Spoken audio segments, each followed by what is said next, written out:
વાંચેલું?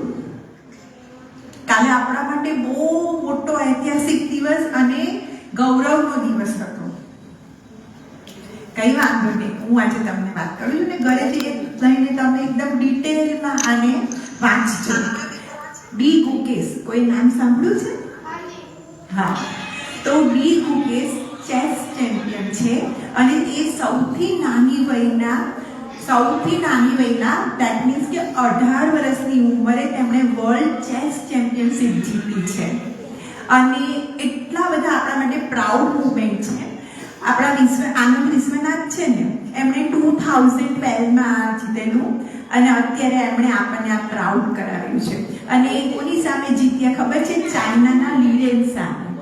ઓકે, તમને ખબર છે કે એની એટલે મતલબ એમનું આમ નાનકડો ઇન્ટ્રોડક્શન આપી કે પરિચય આપીએ ને તો એમનું આખું નામ છે ને ગુકેશ રજનીકાંત દામોદર રાજુ એવું નામ છે, પણ બધા એમને પ્રેમથી ડી ગુકેશ જ કહે છે. એ જ્યારે 7 વર્ષના હતા ને ત્યારથી એમણે ચેસ રમવાની શરૂઆત કરી દીધેલી અને એકદમ એમને પછી એમાં એમને એટલું બધું ગમી ગયું આ રમત કે એમને આ કન્ટિન્યુ રમત કરી. એમના પપ્પા જે એમનું નામ રજનીકાંત દામોદર રાજુ છે, તેમનું તે ENT સર્જન છે અને એમની મમ્મી છે તે બાયોલોજિસ્ટ છે. અને તમને ખબર ચેસ રમવા માટે સૌથી ઇમ્પોર્ટન્ટ શું હોય? કોઈ કહેશે મને? ચેસ રમવા માટે સૌથી ઇમ્પોર્ટન્ટ વસ્તુ શું હોય? હા, બધા એમ કહે છે માઇન્ડ હોય ને, હોશિયારી બુદ્ધિ, પણ સૌથી વધારે ઇમ્પોર્ટન્ટ એમાં એકાગ્રતા હોય. એકાગ્રતા સમજો છો ને? હે ને? એકાગ્રતા હોય તો જ તમે આમાં વર્ષો સુધી, ટુર્નામેન્ટ સુધી, વર્ષો સુધી, દિવસો સુધી એકાગ્રતા જરૂરી છે. બુદ્ધિ અને હોશિયારી તો જરૂરી છે, પણ સૌથી વધારે ઇમ્પોર્ટન્ટ એકાગ્રતા છે. અને એકાગ્રતા તમને ખબર, આપણા નોર્મલ માણસ હોય તો એની આપણા કેટલું ટાઈમ આપણે એકાગ્ર રહી શકીએ? કોઈ કહેશે કેટલી વાર સુધી આપણે એકાગ્ર રહી શકીએ? તમે કે હું? કેટલી વાર સુધી આપણે એકાગ્ર રહી શકીએ? તમે શું કહેશો? કોઈ જવાબ આપી શકશે મને?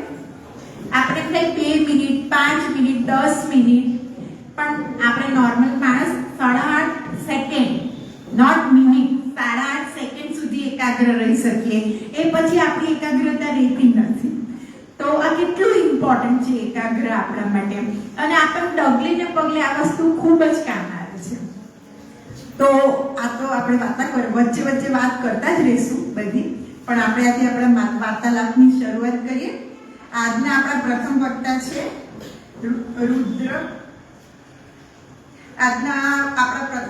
છે દેસાઈ રુદ્ર ચહેરાભાઈ, જે ધોરણ 5માં સેઠ SC પારેખ નવસારી હાઈસ્કૂલમાં અભ્યાસ કરે છે. તેને વાંચવાનો અને રમવાનો ખૂબ જ શોખ છે. તે એકપાત્રીય અભિનય, ડાન્સ, વક્તૃત્વ સ્પર્ધામાં વિજેતા બન્યા છે અને તેમને મોટા થઈને પાયલોટ બનવું છે. અને એ આપણને વિદ્યાર્થી બુક પર વાર્તાલાપ આપવાના છે અને જેના લેખક છે હરીશ પામી.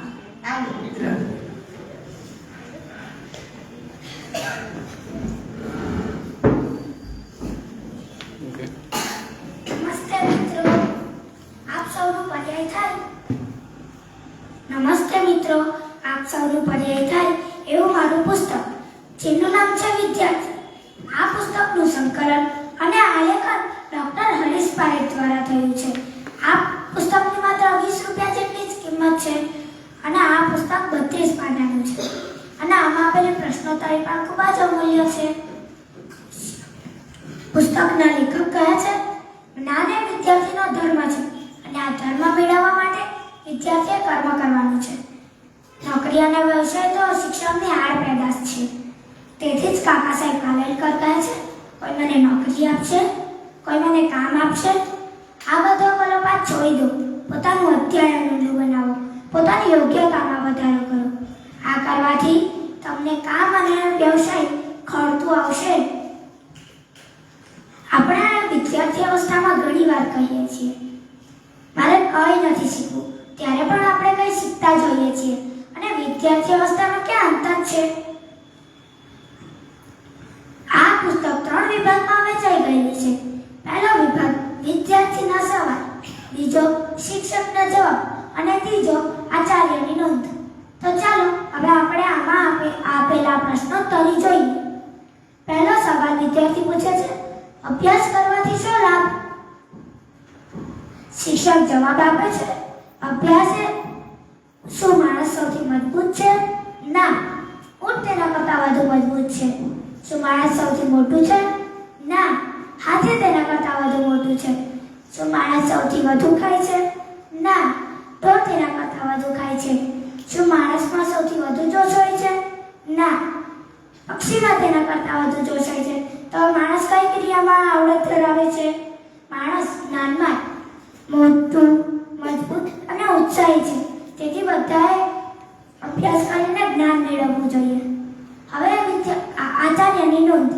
કેળવણીનો ઉદ્દેશ જ્ઞાન આપવાનો છે.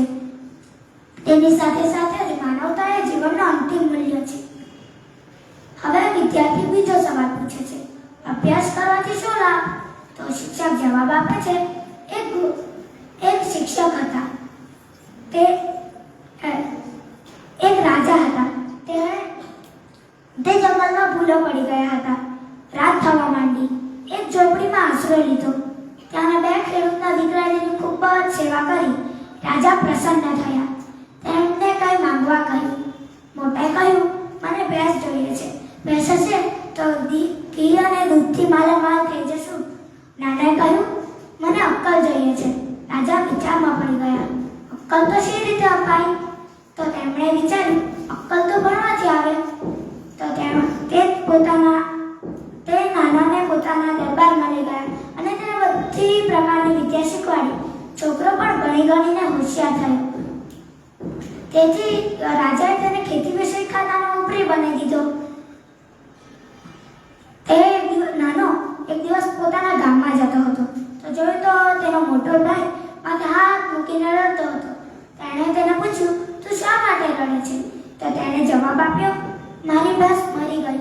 તેણે 1 વર્ષ ખાલી ચલચો કરાવ્યો અને હવે હું શું કરું? હવે હું બેકાર અને દુઃખી થઈ ગયો છું. નાનાએ તેને જવાબ આપ્યો, અક્કલ બળી કે ભેંસ? આચાર્યની નોંધ.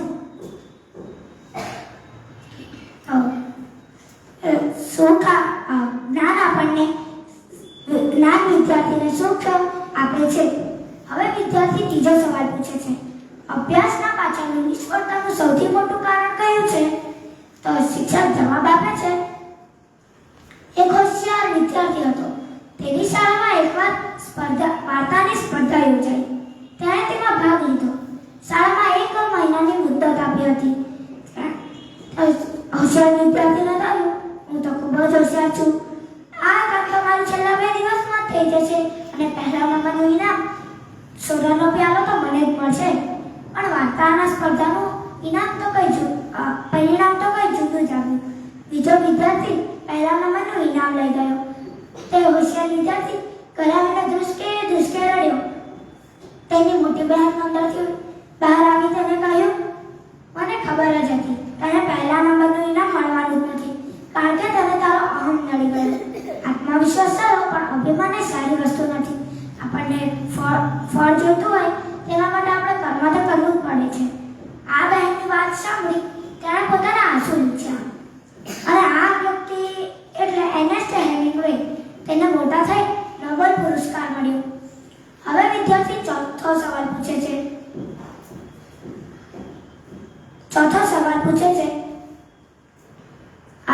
મને યાદ નથી રહેતું, તેના માટે મારે શું કરવું? તો શિક્ષક જવાબ આપે છે, યાદ શક્તિ એ મનની શક્તિ સાથે કેળવાયેલી છે. જો વિદ્યાર્થીઓને યાદ રાખવું હોય તો પહેલા મનને શાંત અને ખાલી રાખવું પડે. તમારું મન જો શાંત અને ખાલી ન હોય તો તમે કંઈ પણ ગ્રહણ કરી શકતા નથી. પણ જો તમારું મન ખાલી અને શાંત હોય તો તમે તેને જેટલું પણ ગ્રહણ કરવા આપો તે ગ્રહણ કરી લે છે. અને વિદ્યાર્થીને આપણે જેમ 2 રીતે સમજણ અને શિક્ષા 2 રીતે જ્ઞાન આપ્યા છીએ તેમ મને પણ સમજણ અને શિક્ષા 2 રીતે જ્ઞાન આપવું જોઈએ અને અભ્યાસની પ્રેક્ટિસ વધારવી જોઈએ. આ કરવાથી આપણું યાદશક્તિમાં પણ વધારો થાય.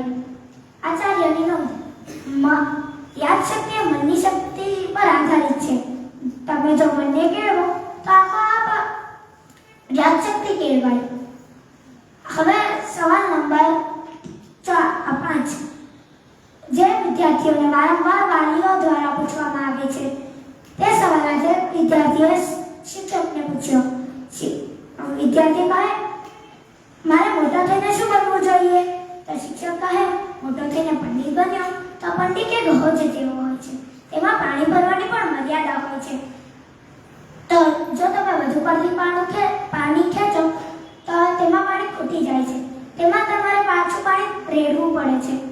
જ્યારે જ્ઞાની એક કૂવા જેવો હોય છે, તમે જેમાં જેટલું પાણી ના ખેંચો તે ખૂટતું નથી, પણ તેમાં તો તમારે પાણી ભરવાની પણ જરૂર હોતી નથી. કૂવો એક જ્ઞાની અક્ષર પાત્ર જેવો હોય છે, જેથી આપણે જ્ઞાની બનવાની વધુ કોશિશ કરવી, ના કે પંડિત. આચાર્યની નોંધ કે ધન કરતા જ્ઞાનની મહત્વતા વધુ છે, કારણ કે ધનની રક્ષા આપણે કરવી પડે છે, જ્યારે જ્ઞાન એ આપણી રક્ષા કરે છે. હવે સવાલ નંબર 6 વિદ્યાર્થી પૂછે છે આપણે સમજણ શક્તિ વધારવા શું કરવું જોઈએ? તો શિક્ષક જવાબ આપે છે એક સંત હતા, તેમનું નામ આલ્વાર હતું. તે દક્ષિણ ભારતમાં રહેતા હતા. ત્યાં દક્ષિણ ભારતના જંગલોમાં રહેતા હતા. ત્યાં દિવસ મુશળધાર વરસાદ વરસ્યો. ત્યાં આલ્વારની ઝૂંપડીની બહાર એક વ્યક્તિ પોતાના દાંત કડકડાતો સામેથી ધ્રુજતો તેની ઝૂંપડીની બહાર બેસી ગયો. તો ત્યાં આલ્વારે કહ્યું જે પણ હોય તે અંદર આવતા રહો. તેણે કહ્યું અંદર જગ્યા છે? તો તેણે કહ્યું હા, એક વ્યક્તિ સૂઈ શકે એટલામાં 2 વ્યક્તિ બેસી શકે. તો તે પણ અંદર આવતો રહ્યો. તેટલી જ વારમાં બીજો વ્યક્તિ આવ્યો અને પોતે ઠંડીમાં ધ્રુજતો તેની ઝોપડીની બહાર બેસી ગયો. આલ્વારે તેને કહ્યું જે પણ હોય તે અંદર આવતા રહો. તેણે કહ્યું ઝોપડીમાં જગ્યા છે? તો તેણે કહ્યું હા, 2 વ્યક્તિ બેસી શકે એટલામાં 3 વ્યક્તિ ઊભા રહી શકે. તો તે પણ અંદર આવતો રહ્યો. તેમ 3 આખી રાત ઝોપડીમાં ઊભા પસાર કરી. આવી રીતે આપણે સમજણ શક્તિ વધારી માણસ બની શકીએ. आचार्य नोंद जो बात दवा से नहीं होती वो दुआ से होती है. जो मिल जाए सच्चा गुरु तो बात खुदा से होती है. હવે વિદ્યાર્થી ત્રીજો 7મો સવાલ પૂછે છે. અહીં બેઠેલા બધા વિદ્યાર્થીઓના મનમાં અત્યારે એક સવાલ છે જે મને ખબર છે. પરીક્ષા શા માટે હોય છે? ખરું ને? તો શિક્ષક જવાબ આપે છે એક ગુરુ હતા. તે એક દિવસ તેમના શિષ્યોની તેમણે પરીક્ષા લેવાનું મન થયું. તો તે પાકી રસદાર કેરી લે છે અને પોતાના પગ વાળે તે બાંધી દે છે અને તેના ઉપર સફેદ પાટો લગાવી દે છે જેથી કેરી છે એવું ન દેખાય. અને પોતાના શિષ્યો પાસે લંગડાતા પગે જાય છે અને શિષ્યોને કહે છે શિષ્યો મને અહીં ખૂબ જ મોટું ગુંગળું થયું છે જેથી મને પગમાં ખૂબ જ પીડા થાય છે. શિષ્યો કહે મને ગુરુ અમને આજ્ઞા આપો, અમે આનો કોઈ ઉપાય છે? તો ગુરુ જવાબ આપે છે આનો ખાલી એક જ ઉપાય છે. કોઈ પણ વ્યક્તિએ આ મારા ગુંગળાને મોં વડે ચૂસી લેવાનું છે. બધા વિદ્યાર્થીઓ એકબીજા સામે જોવા લાગે છે અને કહેવા લાગે છે ગુંગળામાં તો કેટલો પરું અને ઝેર હોય છે, તે કોણ ચૂસે? એટલામાં જ એક ઊંચો પાતળો અને તેજસ્વી વિદ્યાર્થી ઊભો થાય છે અને તે પોતાના ગુરુના પગ પર રહેલા ગુંગળાને મોં વડે ચૂસવા લાગે છે. પણ તેમાંથી ઝેર કે પરુને બદલે મીઠો કેરીનો રસ નીકળવા માંડે છે. ગુરુએ તેને અટકાવતા કહ્યું જે માણસ ઝેર પીવા તૈયાર થાય એને જ અમૃત મળે છે. આ વિદ્યાર્થી એટલે છત્રપતિ શિવાજી મહારાજ અને ગુરુ એટલે સ્વામી રામદાસ. આચાર્યની નોંધ પરીક્ષા આપણું કર્તવ્ય છે અને એ કર્તવ્યમાંથી આપણને ખૂબ જ જ્ઞાન મળે છે. તે જ્ઞાનનો સંગ્રહ કરો. તે જ્ઞાનની કોઈ સીમા નથી. આવા કઈ કેટલાય સવાલોના જવાબ વિદ્યાર્થીઓને સચોટ રીતે આ પુસ્તકમાંથી મળ્યા છે, જે આપણને વિદ્યાર્થી અવસ્થામાં ખૂબ જ ઉપયોગી છે. તેથી તમે પણ આ પુસ્તક જરૂરથી વાંચજો. અસ્તુ.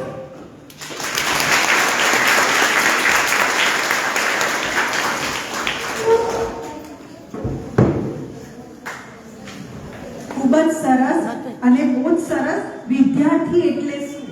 આપણે કહીએ ને, આપણે બહુ જિજ્ઞાસા રહે, કંઈ નવું નવું જાણવાની ઈચ્છા થાય અને પ્રશ્ન પૂછતા આપણે ન અચકાઈએ ને, એ રિયલ વિદ્યાર્થી કહેવાય.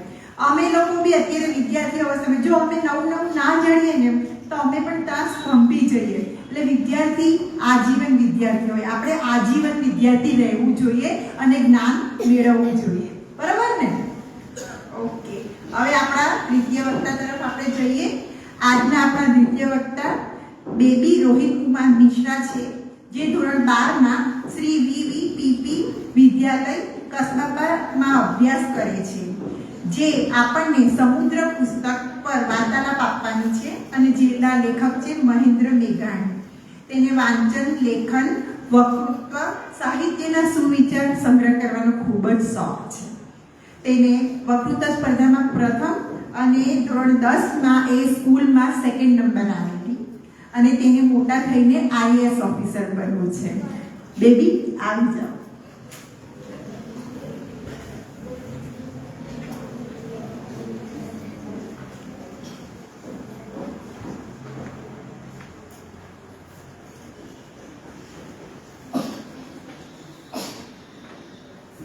અહીં ઉપસ્થિત આપ સર્વને મારા નમસ્કાર. જય શ્રી કૃષ્ણ. મારું નામ બેબી મિશ્રા છે અને હું ધોરણ 12 માં શ્રી VVPP વિદ્યાલય કસ્બામાં અભ્યાસ કરું છું. સૌપ્રથમ હું શ્રી સયાજી વૈભવ સાર્વજનિક પુસ્તકાલય અને શ્રી નરેન્દ્ર હીરાલાલ પારેખ જ્ઞાનધામ નવસારીનો આભાર વ્યક્ત કરું છું કે જેમણે મને અહીં બોલવાનો એક તક આપી. આપણે સૌ નવલકથા, બોધકથા, વાર્તાઓ, નિબંધ વગેરે જેવા પુસ્તકોને જ હંમેશા પ્રથમ પસંદગી આપીએ છીએ. પરંતુ મને ખ્યાલ છે કે આજ સુધી લગભગ સાહસ કથાઓ કહેવાઈ હશે અને સમુદ્રની સાહસ કથાનું પણ કોઈ પુસ્તક અને કઈ બીજી જ દુનિયાની સફર કરી શકાય એવું મહેન્દ્ર મેઘાણી લિખિત પુસ્તક સમુદ્ર સફરની હું આજે વાત કરવાની છું.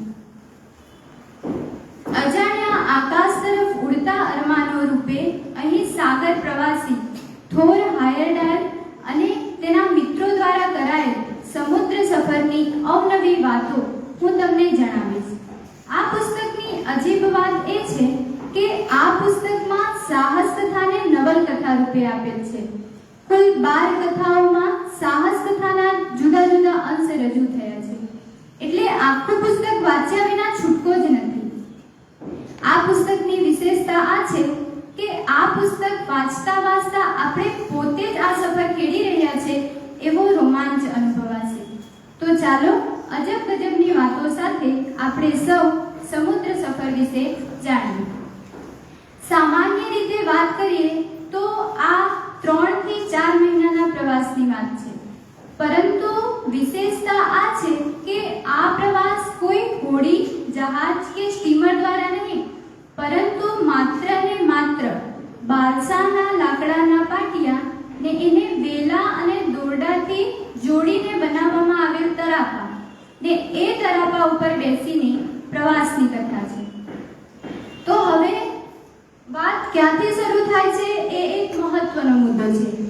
આ વાત એક એવા સંશોધન ઉપર આવીને અટકેલી કે પેસિફિક મહાસાગરના મધ્યમાં ઘણા બધા નાના મોટા ટાપુઓ ઉપર ઘણી બધી પ્રજાઓ રહે છે.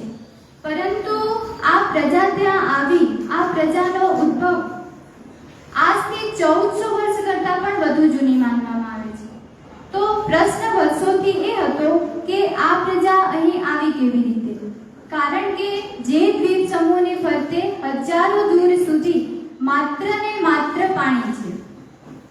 હવે આ પુસ્તકના આ નવલકથાના મુખ્ય નાયક થોર હાયરડાયર છે, જેને ઇતિહાસમાં રસ છે અને જે અવનવી શોધખોળ હલચોળમાં મચ્યા રહે છે.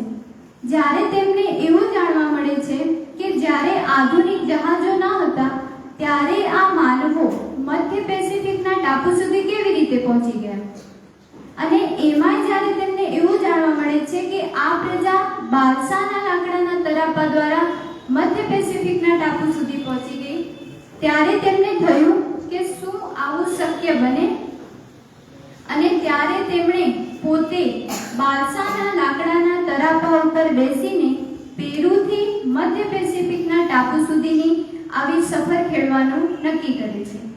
હવે આ વાત જ્યારે તેમણે એમના મિત્રને કહ્યું ત્યારે મિત્રએ કહ્યું કે તું ગાંડો થઈ ગયો કે શું, પણ થોર કાંઈ જ બોલ્યા નહીં. પછી તેઓ ન્યુયોર્કના બંદર વિસ્તારમાં આવેલી નોર્વેજિયન ખલાસીઓ પાસે સમુદ્ર વિશે બધી જાણકારી લીધી, અને આ રીતે ઘણા વર્ષો વીતી જાય છે. અને એક શનિવારે તેઓ વહાણવટાના સામાનની એક દુકાનમાં જાય છે અને ત્યાંથી એક મહાસાગરનો નકશો ખરીદે છે. હવે એ નકશો લઈને એમણે એમના મિત્રને બતાવ્યો ત્યારે અને એના મિત્રને પૂછ્યું કે શું માનવી તરાપા ઉપર બેસીને પેરુથી મધ્ય પેસિફિકના ટાપુ સુધી પહોંચી શકે ખરો? ત્યારે એના મિત્રએ કહ્યું કે પ્રાચીન પેરુવાસીઓને તો એનો કેટલીય પેઢીનો અનુભવ હતો ને એમાંથી એ શીખ્યા ગયા હશે. એવાય તો કેટલા તરાપા એમણે ખોયા હશે, કોને ખબર. આ સાંભળીને થોર ત્યાંથી નીકળી જાય છે અને બીજી જ સવારે તેમને એક કસાયેલા શરીરવાળો યુવાન મળે છે જે એક એન્જિનિયર ગ્રેજ્યુએટ હતો. એણે થોરનો કામ ધંધો પૂછ્યો ત્યારે થોર એને પોતાની યોજના વિશે સમજાવે છે, પરંતુ યુવાને ત્યારે કશું નથી બોલતો અને થોડા દિવસ પછી તે પાછો થોરને મળે છે ત્યારે તે સફર સાથે ખેડવાનું જણાવે છે, જેનું નામ હતું હેરમાન. હવે થોર અને હેરમાન બંને પેરુ પહોંચે છે, જ્યાં તેમને 3 નવા મિત્રો મળે છે, જેમાં એરિક, કનુટ અને ટોર્સ્ટીન હતા. આમ કુલ 5 મિત્રો ભેગા થયા અને તેમણે કામ કરવાનું શરૂ કર્યું. આ દરમિયાન તેમને થયું કે આ સફરમાં આપણને રેડિયો, દિવાસળી, પથારી વગેરેની જરૂર પડશે, અને આ રીતે તેમણે બધી સાધન સામગ્રી એકઠી કરી. હવે છેલ્લો કોયડો હતો પૈસાનો. એ જ વખતે તેમને નોર્વેજિયન એલચી ખાતાના અધિકારીએ મદદ કરી. હવે આ સફરની વાત છાપામાં પણ છપાઈ ગઈ હતી.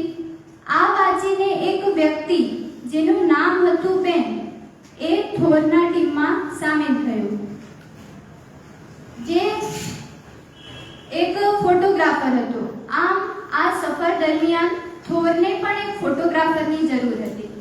હવે બધા ભેગા મળીને જંગલમાંથી બાલસાના લાકડા લાવી એને વેલા અને દોરડાથી જોડીને એક તરાપો તૈયાર કર્યો અને તેમણે એ તરાપાનું નામ કોન્ટીકી રાખ્યું હતું. હવે સમય વીતતા ગયા અને 27 એપ્રિલ 1947ના દિવસે આ તરાપા એટલે કે કોન્ટીકીને પાણીમાં ઉતારવામાં આવ્યું.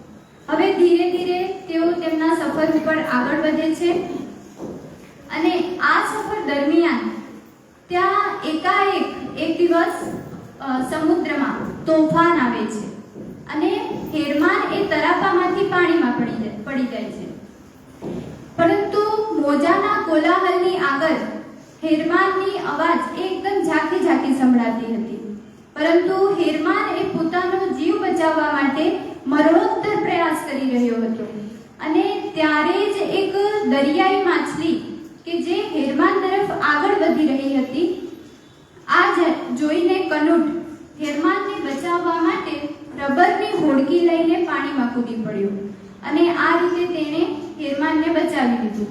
આમ તેમણે આ સફર દરમિયાન આવી અનેક મુશ્કેલીઓનો સામનો કરવો પડ્યો. હવે એક દિવસ જતો હતો અને 30 જુલાઈની આગલી રાતે કોન્ટીકીની આસપાસ અજીબ અનોખું વાતાવરણ રચાયું હતું. માથા ઉપર ઉડતા દરિયાઈ પંખીની કાન ફાડી નાખે તેવી કિકિયારીઓ સંભળાતી હતી, જે એ વાતનો ઇશારો કરે છે કે થોર અને તેના સાથીઓના અંતિમ પ્રવેશનો પડદો હવે ઉપડી રહ્યો છે. તેમના ચહેરા ઉપર ખુશીનો સૂરજ ઉગ્યો હતો. પરંતુ ત્યાં તરત જ એક ઘટના સર્જાય છે કે તરાપાના એક છેડે કનુટ કે જે પોતાના લુગડા ધોતો હતો અને ત્યાં તો પાણીમાં કોઈએ જિંદગીભરમાં ન જોયેલું હોય એવું એક બિહામણું અને વિકરાળ ડાચું એની નાકની દાંડી સામે દેખાયું. એની બે ઝીણી આંખો બે બાજુએ હતી. એની વિકરાળ કાયા અને પાતળી પૂંછડી હતી. તો તમને શું લાગે છે એ શું હશે? મોટે ભાગે સમુદ્રમાં કેવી માછલીઓ દેખાય? મોટી મોટી શાર્ક. હા, તો એક દરિયાઈ વેલ શાર્ક માછલી હતી કે જે કોન્ટીગીની ફરતે ગોળ ગોળ ફરતી હતી. પણ ત્યારે જ થોર અને તેના સાથીઓએ તેને 8 ફૂટ હાર્પૂન ભાલા વડે એ શાર્ક માછલીને વીંછી નાખ્યો, એને મારી નાખ્યો. હવે આમ દિવસો વીતતા ગયા ને કોન્ટીગી ઉપર તેમના હવે આખરી થોડા કલાકો જ બાકી રહ્યા હતા. પરંતુ ત્યારે જ જમીન અને તરાપા વચ્ચે એક ખૂબ જ મોટા વમળનું દર્શન થાય છે. અને જો આ વમળમાં તરાપો જાય તો તહેસ મહેસ થઈ જાય. અને તરાપાની વાત તો છોડો, વ્યક્તિના પણ નામો નિશાન ન રહે. આમ પાણીમાં તાણ વધતી જતી હતી અને તરાપો ઘૂમરી ખાતો જતો હતો. પરંતુ તેમના મનમાં બસ એક જ પડઘું પડી રહ્યો હતો કે તરાપાને ન છોડજો, ન છોડજો, ન છોડજો. પછી લીલાછમ પાણીનો આખો પહાડ તેમને પાંચિકાની જેમ કચડતો, દિશાઓ ગજાવતો વહી ગયો, જેના કારણે તરાપાના કેટલાય થંભો વાંકા વળી ગયા હતા તો કેટલાય વાસ તૂટી ગયા હતા. આમ ઘોર યુદ્ધ પછીના સુના સમરાંગણ સમૂહ આ દ્રશ્ય હતું. અંતે થોર હાયરડાયર કે જે કથાના મુખ્ય નાયક છે, તેઓ પોતાની સ્થિતિને વર્ણવતા કહે છે કે દોરડાને વળગી રહીને હું જીવતો રહ્યો હતો ખરો, પણ એનો શું અર્થ? અહીં જો હું આ સફર દરમિયાન મારા એક પણ સાથીને ખોઉં તો મારી આખી મહેનત પર પાણી ફરી પડે. પરંતુ ત્યારે જ તરાપાના એક છેડે ટોર્સ્ટીન કે જે થોરને દેખાયો અને પડેલા હિરમાને પણ પડખું ફેરવ્યું. આ જોઈને થોર થોડો ખુશ થયો. આમ થોર હાયરડાયલના બધા સાથીઓ બચી ગયા અને તેમણે આ સફર પૂર્ણ કરી. પછી તેઓ 6 સામે કાંઠે મધ્ય પેસિફિકના ટાપુ સુધી પહોંચી ગયા. અને આમ આ સફર દરમિયાન કિસ્મત પણ એમનો ઘણો સાથ આપે છે અને દુનિયા માટે મુશ્કેલ લાગતા આ સફરને થોર તેના અન્ય સાથીઓ સાથે પૂર્ણ કરે છે. આ સફર દ્વારા તેમણે સાબિત કરી દીધું કે મધ્ય પેસિફિક ટાપુ ઉપરની પ્રજા દક્ષિણ અમેરિકાથી આવીને ત્યાં વસી છે. અસ્તુ.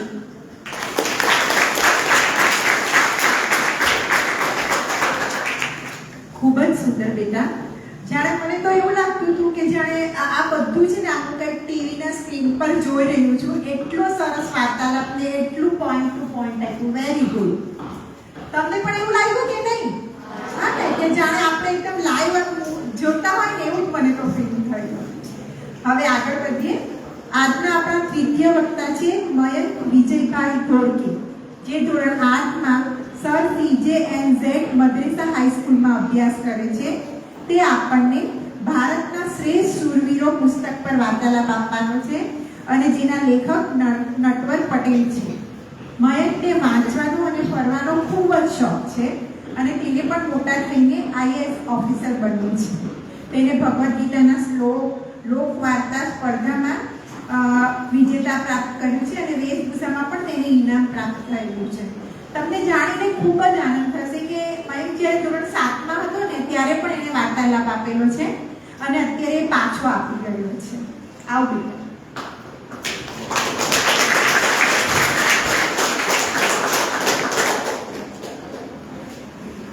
નમસ્તે. આજે હું તમને ભારતના શ્રેષ્ઠ શૂરવીરો વિશે વાર્તાલાપ આપવા માટે અહીં ઉપસ્થિત છું. અહીં ઉપસ્થિત સર્વ મહાનુભાવો અને મારા વહાલા બાળ દોસ્તો, આજે હું તમને ભારતના શ્રેષ્ઠ શૂરવીરો પુસ્તક વિશે વાર્તાલાપ આપીશ. મને આશા છે કે તમે સર્વ મને શાંતિથી સાંભળશો. આ પુસ્તક જેવો જુસ્સો અને પોતાના દેશ માટે કંઈક કરવાના ગુણો પ્રાપ્ત થશે. તો ચાલો આપણે આ વાર્તાલાપની શરૂઆત કરીએ. આપણે પૃથ્વીરાજ ચૌહાણ વિશે થોડીક જાણકારી મેળવવાનો પ્રયત્ન કરીએ. વર્ષો પહેલા દિલ્હીની ગાદી પર અરંગપાલ નામનો રાજા રાજ્ય કરતો હતો. તેની પુત્રીનું નામ કર્પૂરી દેવી હતું. તે જ સમયે અજમેરમાં સોમેશ્વર નામના રાજા રાજ્ય કરતા હતા. તેમનું લગ્ન અરંગપાલની પુત્રી સાથે થયું હતું. તેમના લગ્નને ઘણા વર્ષ વીતી જવા છતાં તેમને સંતાન ન હતું. તેથી રાજા રાણી દુઃખી હતા. એકવાર રાજપુરોહિત પાસેથી મહાભારતની વાત જાણવા મળી કે ઘેર આવેલા અતિથિઓને જમાડીને યજમાન જમે તો સંતાન સુખ મળે. એકવાર મહેલના દરવાજે કોઈ સાધુ આવ્યો. રાણીએ તેને મહેલમાં બેસાડ્યો, આસન આપી ભાવથી જમાડ્યો. રાજા રાણીએ તેની સારી આવતા સ્વાગતા પણ કરી. રાજાએ તેને દક્ષિણા આપી અને પોતાનું દુઃખ કહ્યું. જતા જતા સાધુએ રાણીને તે દિવસનું એક વ્રત કરવા કહ્યું. રાણીએ ભક્તિપૂર્વક વ્રત કર્યું. રાણીએ ઈસવીસન 1166માં એક પુત્ર રત્ન અને એક શૂરવીર એવા પૃથ્વીરાજ ચૌહાણને જન્મ આપ્યો. પરંતુ કેટલાક વિરોધીઓએ રાજકુમારને મારી નાખવાનો કાવતરું કર્યું. એક દાસીને તેના માટે તૈયાર કર્યું. દાસીએ બાળકને અગાસી પરથી નીચે ફેંક્યો. પરંતુ રામ રાખે તેને કોણ ચાખે? નીચે નંદિની નામની ગાયના સિંહામાં બાળકનું જબલું ફસાઈ ગયું અને બાળક બચી ગયો. એક રાતે નંદિની ગાયની પાછળ જતા સૈનિકને ઝાડની નીચેથી એક બાળક મળ્યું. તેણે રાજાને સોંપ્યું. તે બાળકનું નામ ચંદ્રવરદાય રાખવામાં આવ્યું. આ પૃથ્વીરાજ અને ચંદ્રવરદાય નાનપણથી સાથે રમી ભણીને મોટા થયા અને આગળ જતા મિત્રો બની ગયા. તો વર્ષો વીતી જયા પછી પૃથ્વીરાજ મોટા થતા હતા. તે સમયે દિલ્હીનો રાજા અનંતપાલ જ હતો. તે દયાળુ અને પરાક્રમી રાજા હતો. તેનો જાતિભાઈ કનોજનો રાજા જયચંદ હતો. બંને મિત્રો જેવા હતા. એકવાર જયચંદ જંગલમાંથી એક સિંહને જીવતો પકડી લાવ્યો. તેને પાંજરામાં રાખવામાં આવ્યો હતો. જયચંદે અનંતપાલને સિંહ બતાવીને કહ્યું, આ સિંહથી જબરો સિંહ કોઈની પાસે નહીં હોય. રાજા સોમેશ્વર તે સમયે હાજર હતા. તે કહે કે મારી પાસે આ સિંહ કરતા બળવાન સિંહ છે. જયચંદ નવા પાસે પામીને પૂછે, કયો સિંહ? સોમેશ્વર કહે, મારો પુત્ર પૃથ્વીરાજ. જયચંદ બોલ્યો, શક્ય જ નથી. જો પૃથ્વીરાજ સિંહને હરાવે તો હું માનું કે ખરો બળવાન છે ને બહાદુર છે. સોમેશ્વરે પડકાર ઝીલી અને પૃથ્વીરાજ આવ્યો. તેણે પૃથ્વીરાજને સિંહ સામે લડવા પાંજરામાં મોકલ્યો. પૃથ્વીરાજે તેના બંને જબડા પકડીને તેના વચ્ચેથી ચીરી કાઢ્યો. આ જોઈને જયચંદને નવાઈ પામી. રાજા અનંતપાલ ખુશ થઈ ગયા. રાજા અનંતપાલ નિસંતાન હતા. દિલ્હીના રાજા હતા. તેઓ દિલ્હીની ગાદી પર ભવિષ્યમાં કોઈને સોંપવા ઈચ્છતા હતા. પૃથ્વીરાજ તેમની પુત્રીનો દીકરો હતો. પૃથ્વીરાજનું આ પરાક્રમ અને સાહસ જોઈ તેમણે તે સમયે દિલ્હીમાં જાહેર કર્યું કે હું પૃથ્વીરાજને આ નગરનો ભાવિ સમ્રાટ તરીકે જાહેર કરું છું. આ સાંભળી જયચંદના પેટમાં તેલ દળાયું. તેને જરાય ન ગમ્યું. તે પણ રાજા અનંતપાલનો સંબંધી થતો હતો. તે પણ દિલ્હીની ગાદી મેળવવા ઈચ્છતો હતો. આ પ્રસંગથી પૃથ્વીરાજ અને જયચંદ વચ્ચે વેર બંધાયો. જયચંદ હવે પૃથ્વીરાજને પોતાનો હરીફ માનવા લાગ્યો. કયામત ખાન પછી ગઝનીનો સુલતાન શાહબુદ્દીન ઘોરી એટલે મોહમ્મદ ઘોરી તે પૃથ્વીરાજને હરાવવાના પેટરા રચવા લાગ્યો. તેણે પોતાના વફાદાર સરદાર મીર હુસેનને તૈયાર કર્યો. તેણે મીર હુસેનને સુંદર સ્ત્રી ચિત્રલેખા ભેટમાં આપી. હુસેનને પૃથ્વીરાજના દરબારમાં શરણ લેવા મોકલ્યો. હકીકતમાં હુસેન ઘોરીનો ગુપ્તચર બની દરબારમાં રહેવા જતો હતો. મીર હુસેને ચિત્રલેખા સાથે પૃથ્વીરાજના દરબારમાં દ્વાર ઉપડ્યો. દરબારના પ્રવેશદ્વારે દ્વારપાલે અટકાવ્યો. એટલે તે કહે, હવે હું યવન નથી, હું સંસ્કૃતનો વિદ્વાન છું. મને મક્કા મદીના કરતા કાશી મથુરામાં વધારે રસ પડે છે અને શ્રદ્ધા છે. દ્વારપાલે દરબારમાં જવા દીધો. દરબારમાં જઈ પૃથ્વીરાજને નમન કરી બોલ્યો, હે સમ્રાટ, મેં વેદોનો અભ્યાસ કર્યો છે. ભારતની પુરાણ કથાઓ મને મળે છે. તેથી મારા ધર્મના લોકોએ મારો બહિષ્કાર કર્યો છે.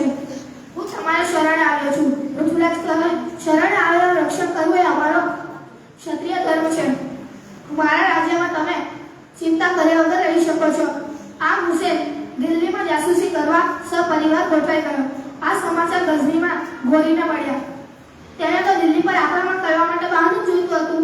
તે બહાનું મળી ગયું હતું. તેણે પૃથ્વીરાજને સંદેશો પાઠવ્યો, જો જીવતા રહેવું હોય તો મીર હુસેનને અમને પાછા આપી દો. પૃથ્વીરાજે દૂત સાથે વળતો સંદેશો પાઠવ્યો, અમે ક્ષત્રિયો કદી શરણે આવેલા તર છોડતા નથી. તેના રક્ષણ કાર્ય અમે પ્રાણ આપતા પણ અચકાતા નથી. સંદેશો મળતા ઘોરી લશ્કર લઈને ચડી આવ્યો, પરંતુ પૃથ્વીરાજના બહાદુર સૈનિકો સામે તે હારી ગયો. ઘોરી જીવતો પકડાઈ ગયો. તે પૃથ્વીરાજને પગે પડીને કહે, મને છોડી દો રાજા, તમે દયાળુ રાજાનો મને છોડી દો. પૃથ્વીરાજને તેના પર દયા આવી. તેણે ઘોડીને જીવનદાન આપી છોડી મૂક્યો. પૃથ્વીરાજને હરાવવા નીકળેલ ઘોડી સજ્જા હાર ખાઈ નીચે મુંડીએ ગઝની પાછો ફર્યો. તેણે દરબાર કર્યો. તે ગુસ્સો દરબારીઓ પર કાઢવા લાગ્યો. તે બોલ્યો, મારા દરબારમાં આટલા બાહોશ દરબારીઓ બિરાજે છે, છતાં હું આવ્યો. એટલું જ નહીં, પણ મારે જીવતો રહેવા માટે પૃથ્વીરાજને પગે પડવું પડ્યું. મારે ભીખ માંગવી પડી. સરદારો આ બધું સાંભળી રહ્યા. રાજપૂતો યુદ્ધ ચડે છે ત્યારે મરણીય થઈને લડે છે, અને મરણીય દુશ્મનના 1000 સૈનિકોને પણ ભારે પડે છે. આ શાહબુદ્દીન ઘોરીના દરબારમાં રહેલા સરદારે વાત કહી. આ હકીકત સરદારોને સમજાઈ ગઈ. થોડા દિવસો પછી ગુપ્તચર મીર હુસેન સંદેશો લઈને આવ્યો. મીર હુસેને ઘોરીને પત્રમાં ફરી દિલ્હી પર ચડાઈ કરવા વિનંતી કરી. એ માટે કારણ દર્શાવતા જણાવ્યું કે દિલ્હીની પૂર્વ દિશામાં સમુદ્ર શિખર નામનો કિલ્લો છે. ત્યાંના રાજા વિજયપાલની સુંદર કન્યા પદ્માવતીની સગાઈ હુમાયુ ગઢના કુમુદરાય સાથે થઈ છે, પરંતુ પદ્માવતી મનથી પૃથ્વીરાજ તેનું હરણ કરવા જવાનો છે. ત્યારે દિલ્હી શૂન્ય હશે. આ માસની સુદ 12 પદ્માવતીના લગ્ન છે, ત્યારે પૃથ્વીરાજ ત્યાં જવાનો છે. આ સમાચાર વાંચી ઘોરી ખુશ થયો. તેને થયું કે જો આ સમયે તે દિલ્હી પર હુમલો કરી દે તો દિલ્હી કબજે થઈ જાય, પોતાની હારનો બદલો પણ લેવાઈ જાય. આ વિચારીએ ઘોરી અટતા હશે કર્યું. તેણે પોતાના સરદારોને દિલ્હી તરફ કૂચ કરવાનો હુકમ કર્યો. શાહબુદ્દીન ઘોરી ફરી પૃથ્વીરાજ સામે હારી ગયો. તે નિરાશ થઈ ગઝની પાછો ફર્યો. તેણે ફરી દરબાર ભર્યો. પોતાના કાબિલ સરદારો સાથે યુદ્ધ કેમ જીતી શકાય તે અંગે મસલતો કરી. ઘોરી કોઈ પણ વગર દિલ્હી જીતવા ઈચ્છતો હતો. એક સરદાર કહે, શહેનશાહ, એક રસ્તો છે. ઘોરીએ કુતૂહલથી પૂછ્યું, કયો રસ્તો? સરદારે કહ્યું, છળ કપટ. એ વગર પૃથ્વીરાજને આપણે યુદ્ધમાં કદી હરાવી ન શકીએ. ઘોરીએ કહ્યું, શું ખુદાએ છળ કપટ માફ કરશે? સરદાર કહે, હા, ઇસ્લામના પ્રચાર માટે કરવામાં આવેલ છળ કપટ પણ ખુદા બક્ષશે. જોકે ઘોરીના મનમાં આ વાત ન ઉતરી. એટલામાં મીર હુસેનનો દૂત સંદેશો લઈને આવ્યો. ઘોરીએ પૂછ્યું, શું સંદેશો છે? પૃથ્વીરાજ હવે પોતાના ચારે બાજુથી પોતાના દુશ્મનોથી ઘેરાઈ ગયો છે. આ પૃથ્વીરાજને આપણે યુદ્ધમાં હરાવી શકીએ છીએ. ઘોરીને થયું કે જ્યારે ચારે બાજુથી એને શત્રુઓથી ઘેરાઈ ગયો હોય ત્યારે એને સહેલાઈથી હરાવી શકાય છે. દિલ્હી પર આક્રમણ કરવાની આ ઉત્તમ તક છે. ઘોરીની આ વાત તેના સરદારો પણ સંમત થયા ને ઘોરીએ ફરી દિલ્હી તરફ કૂચ કરવા લશ્કરને પોતાના સેનાને આદેશ આપ્યો. ઘોરીએ કુલ આવા 16 થી 17 પૃથ્વીરાજ પર ચડાઈ કરી, પણ 17મી ચડાઈમાં શાહબુદ્દીન ઘોરી પૃથ્વીરાજ પર જીત મેળવે છે અને તેને પોતાના રાજ્ય ગઝનીમાં લઈ જાય છે. તે પૃથ્વીરાજની દારદાર અને અણીદાર આંખોથી ગભરાતો હતો. તેથી તેણે તેની આંખમાં ગરમ સળિયા નાખીને તેની આંખ ફોડી નાખી હતી. હવે ગઝની જેલમાં આવ્યો પૃથ્વીરાજ. તેની સાથે એક સાધુ હતો. તે પૃથ્વીરાજને ઓળખી ગયો. પૃથ્વીરાજ પણ તેનો અવાજ ઓળખ્યો. કોણ કવિચંદ? તમે અહીં? તે કવિચંદ બતાવ્યો હતો, તેનો મિત્ર. મહારાજ ઘોરીએ ઘણા સાધુ સંતોને ગુલામ બનાવ્યા છે, એમાં હું પણ પકડાયો છું, પણ હિંમત ના ના શક્ય નથી. પૃથ્વીરાજ બોલ્યો, મહારાજ તમે શબ્દવેદી બાણ ચલાવી શકો છો. તમારી આ વિદ્યા જોવા મેં એને તૈયાર કર્યો છે.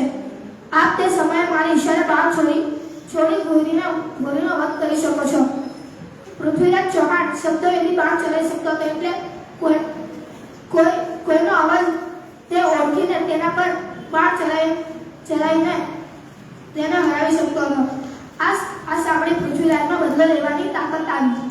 ગોરીએ જાહેર મેદાનમાં તમાશો ગોઠવ્યો. 10-10 હાથના છેડે તેણે 7 તવા લટકાવ્યા. જે તવો ખડખડાવે ત્યારે પૃથ્વીરાજ વિનશે. શબ્દ પરથી તે બાણ છોડશે. પૃથ્વીરાજ મેદાનમાં આવ્યા. તેના હાથ પગની બેડીઓ ખોલવામાં આવી. તેના હાથમાં ધનુષ્ય બાણ આપવામાં આવ્યું. ગોરી દૂર ઊંચાઈ પર બેઠો હતો. ચંદ કવિ પણ હાજર હતા. કવિએ મોઢેથી કવિતા લટકાવી. પૃથ્વીરાજે એને ઈશારો કર્યો કે ગોરી ક્યાં છે? 4 વાસ 24 ગજ આંગળી અસ્ત પ્રમાણ તાર ઉપર से सुल्तान ना चुकिस निशान ना चुकिस चौहान ना चुकिस निशान. ચંદની કવિતાનો અર્થ પૃથ્વીરાજ સમજ્યો. ગોરીનો અવાજ પારખી પૃથ્વીરાજે ધનુષમાંથી તીર છોડ્યું. ગોરીની છાતીમાં વાગ્યું. પૃથ્વીરાજના તીરથી ગોરી ત્યાં ગળે પડ્યો. પકડો પકડો કરતા ગોરીના અંગરક્ષકો પૃથ્વીરાજ તરફ દોડી આવ્યા. કવિચંદ ચેતી ગયા. તે પૃથ્વીરાજ નજીક ગયા. તે બંને પોતાના હાથમાં છરી પકડી. મહારાજ તમે મને ઘા કરો ને હું તમને. સમજ્યા? ને બંને કવિચંદ અને પૃથ્વીરાજે હર હર મહાદેવ કહીને એકને છરી મારી. છરીને ઝેર પાયેલું હતું. બંને ઢળી પડ્યા. અંગરક્ષકો બંનેના શરીર થતા જોતા જ રહ્યા. આપણા પૃથ્વીરાજ ચૌહાણ જેવા જ પણ તેમનાથી પણ વધારે એવા મહારાણા પ્રતાપ વિશે હવે થોડીક જાણકારી મેળવવાનો પ્રયત્ન કરશું. ભારતના ઇતિહાસમાં દેશ, ધર્મ અને સંસ્કૃતિના રક્ષા માટે પોતાની પ્રાણની આહુતિ આપનાર એવા વીર, ટેકીલા, અણનમ અને બહાદુર એવા મહારાણા પ્રતાપનું નામ સુવર્ણ અક્ષરે અંકિત થયેલું છે. દિલ્હીમાં મોગલ પાછા અકબરનું રાજ્ય હતું ત્યારની આ વાત છે. ભારતમાં રાજસ્થાન નામનું રાજ્ય, તેમાં મેવાડની મરુભૂમિ. એ ભૂમિ પર સિસોદિયા વંશનો સૂર્ય ઝળહળતો હતો. એ વંશ પર ઉદયસિંહ નામે રાણા થઈ ગયા. તેમને 23 સંતાનો હતા, જેમાં પ્રતાપ સૌથી મોટા હતા. રાણા પ્રતાપનો જન્મ ઈસવીસન 1540માં થયો હતો. નાનપણથી જ પ્રતાપને પહાડો પર ઘૂમવાનું, ઘોડા ખેલાવાનું, નદીમાં ઊંચેથી ભૂસકા મારવાનું, જંગલી પ્રાણીઓનો શિકાર કરવાનું અને પહેલવાનો સામે કુસ્તી કરવાનું પ્રિય હતું.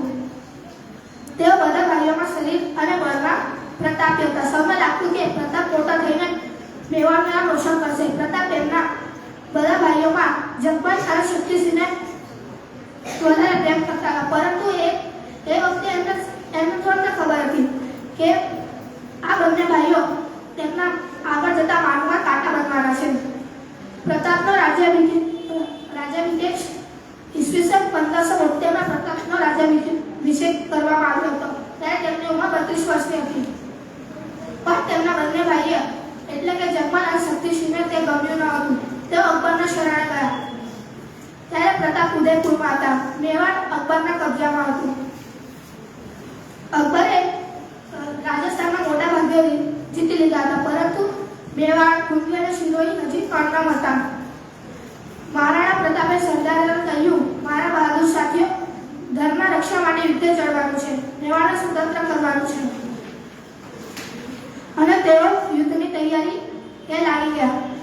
અકબરને છેવટે લાગ્યું કે મહારાણાને હવે નમાવી શકાશે નહીં. હવે તેને યુદ્ધમાં હરાવીને જ નમાવવો પડશે. અકબરે માનસિંહ અને અન્ય સરદારોને બોલાવી યુદ્ધની તૈયારી કરવા માંડી.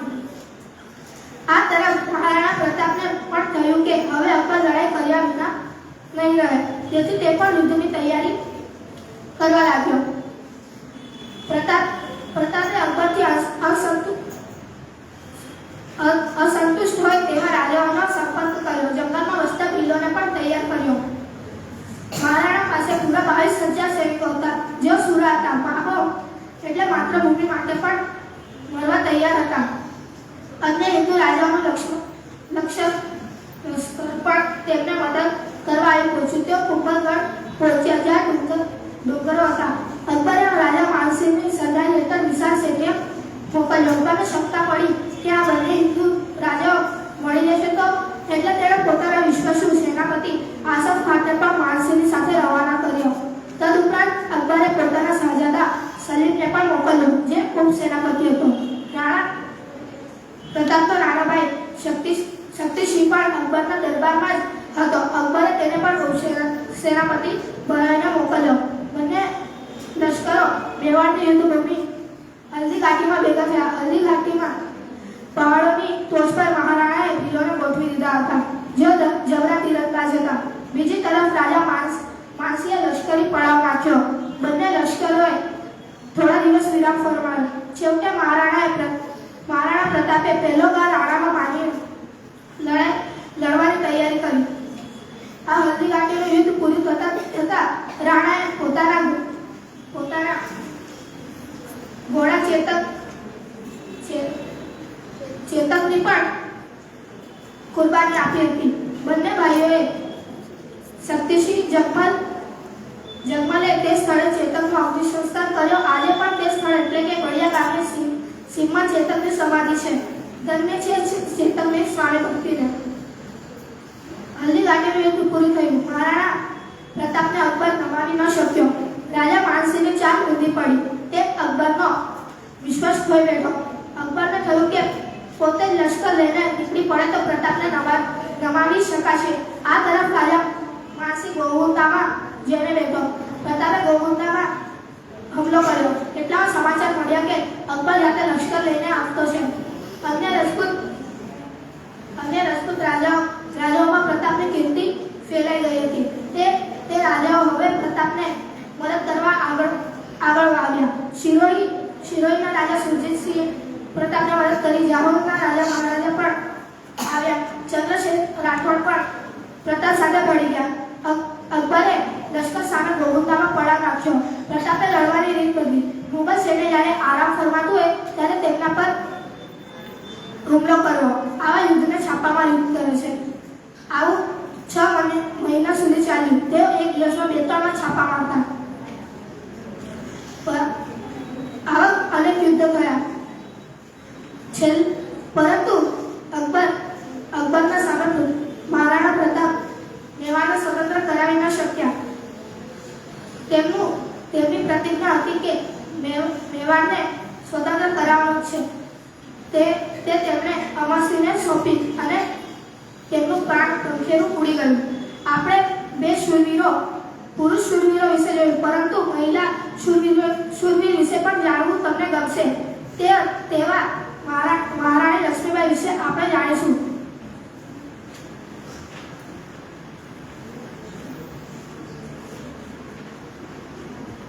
ઝાંસીની રાણી લક્ષ્મીબાઈનું મૂળ નામ હતું મનુબાઈ.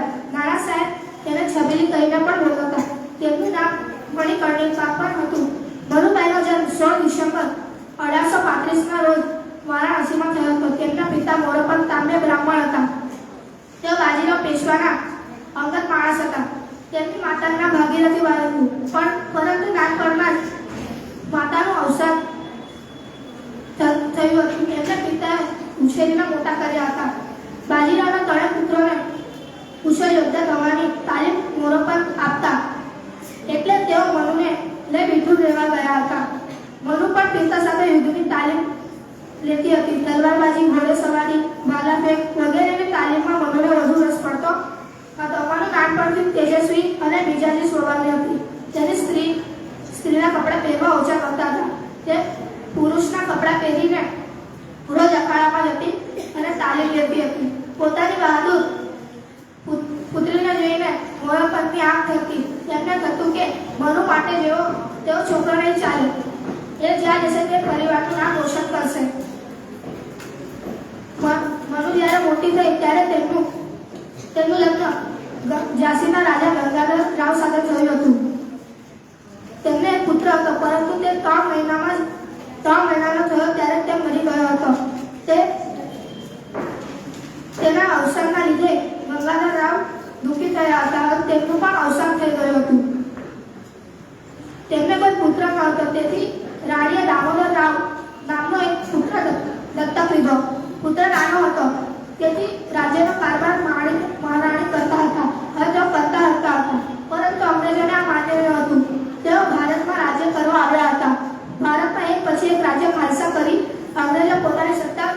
વિસ્તારી રહ્યા હતા. આ માટે તેમણે વિચિત્ર કાયદાઓ ઘડ્યા હતા. જો કોઈ રાજા અપુત્ર મરણ પામે તો તેનું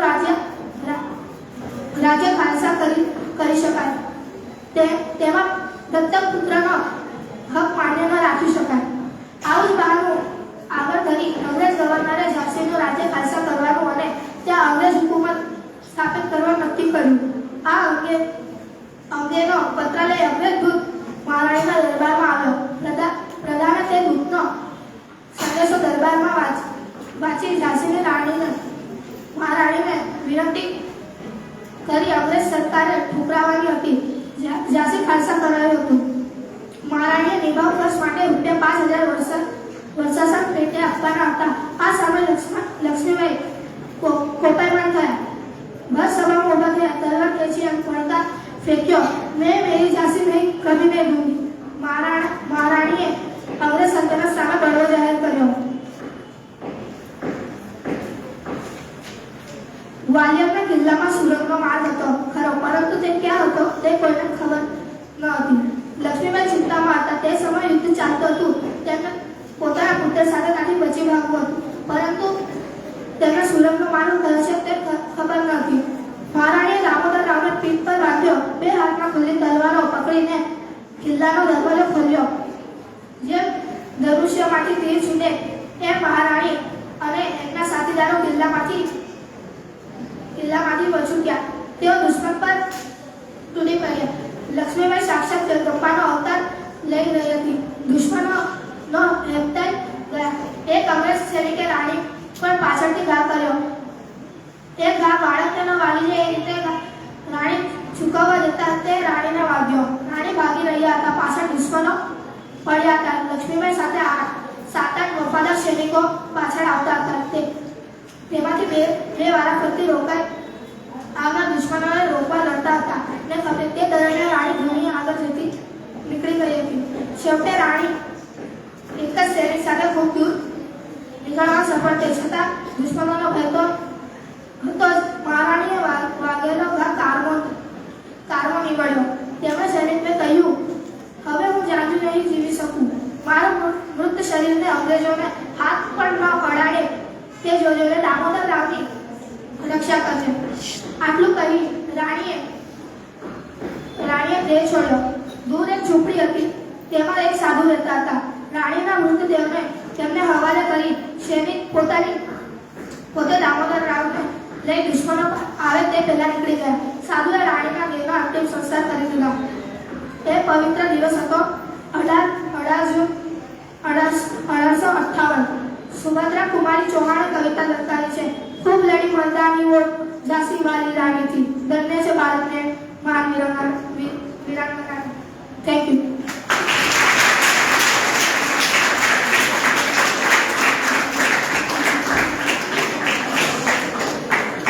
આ તો હતા આપણા સુરવીરો, બરોબર ને? પણ તમને કયા કયા સુરવીરોના નામ ખબર છે? કોઈ મને કહેશે? હા બોલો. બેસીને આપણે બેસીને વાત કરીશું. બોલ. જી. બીજું? Very good. બીજા? હા વેરી ગુડ. બીજું કોઈ? બસ આટલા જ? બીજા? આપણા હજારો લાખો નામી બધા સુરવીરોએ આપણી આઝાદી પર ખૂબ મોટો ફાળો આપ્યો છે, બરોબર ને? તો આ તો ખાલી આપણે 2-3 જણની વાત કરી, પણ બહુ બધા એવા છે કે જેને આપણે ઓળખતા પણ નથી, જે બહુ આપણા માટે જાણીતા નથી. તો એવા લોકોને તમે જરૂરથી વાંચો. આપણી લાઇબ્રેરીમાં સુરવીરો માટેનો બહુ મોટો સંગ્રહ છે. હા, ચાલો હવે આપણે આગળ વધીએ. આજના આપણા લાસ્ટ બટ નોટ લીસ્ટ વક્તા છે હિરલ ધનાભાઈ ભરવાડ, જે ધોરણ 8માં નગર પ્રાથમિક કન્યા શાળા નંબર 1માં અભ્યાસ કરે છે. તે આપણને વિજ્ઞાનના અદ્ભુત ચમત્કારો પુસ્તક પર વાર્તાલાપ આપવાના છે અને જેના લેખક વિનોદે પટઘરિયા છે. તેને મ્યુઝિક અને ડાન્સનો ખૂબ જ શોખ છે અને તેણે એકપાત્રીય અભિનય અને ડાન્સ જેવી પ્રવૃત્તિઓમાં ભાગ લીધેલો છે અને એને મોટા થઈને શિક્ષક બનવું છે. તો સાંભળીએ આપણે હિરલ.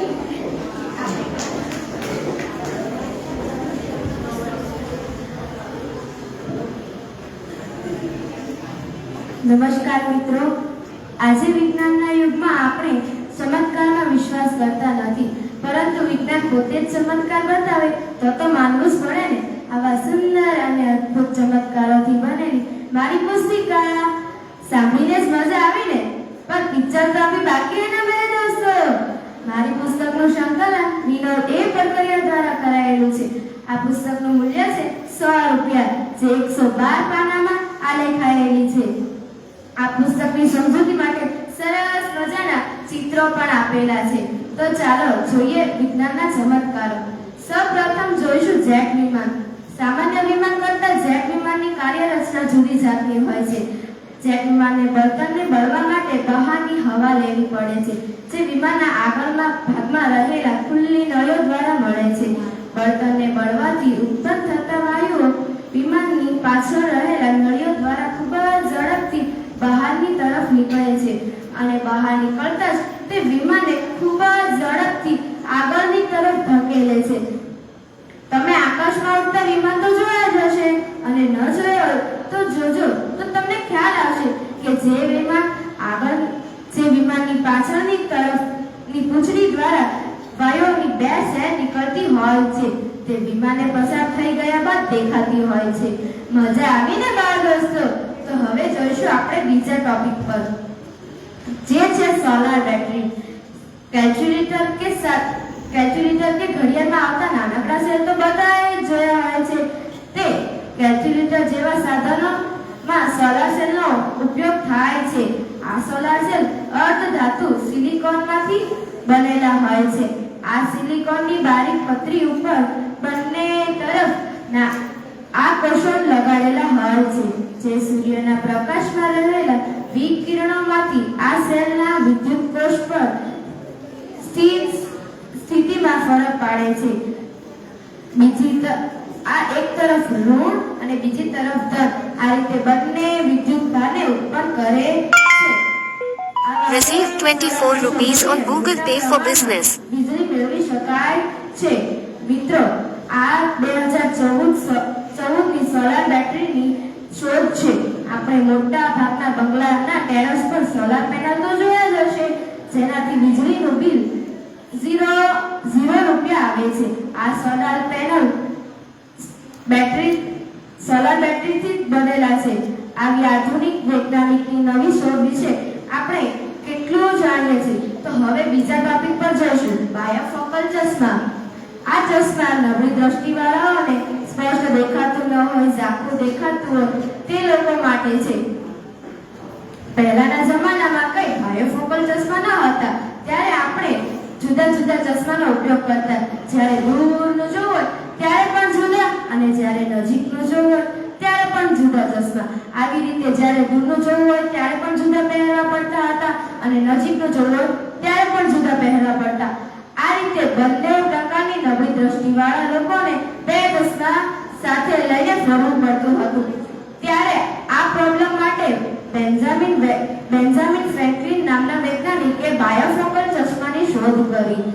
જે ચશ્મા એક પ્રકારના કાચની અંદર 2 પ્રકારના લેન્સ મૂકવામાં આવે છે, કે જે નીચેના ભાગથી જોશો તો તમને ચોખ્ખું અને સ્પષ્ટ દેખાશે, જ્યારે ઉપરના ભાગે તમે જોશો ત્યારે દૂરનું દેખાશે. આ રીતે બંને ચશ્મા વસાવવાની કે તેને ઘડીએ બદલવાની આ બધી ઝંઝટ જ દૂર કરી દીધી છે. તો આપણે આ વૈજ્ઞાનિકનો તો આભાર માનવો જ પડે ને. તો હવે જોઈશું આપણે આકાશી વીજળી.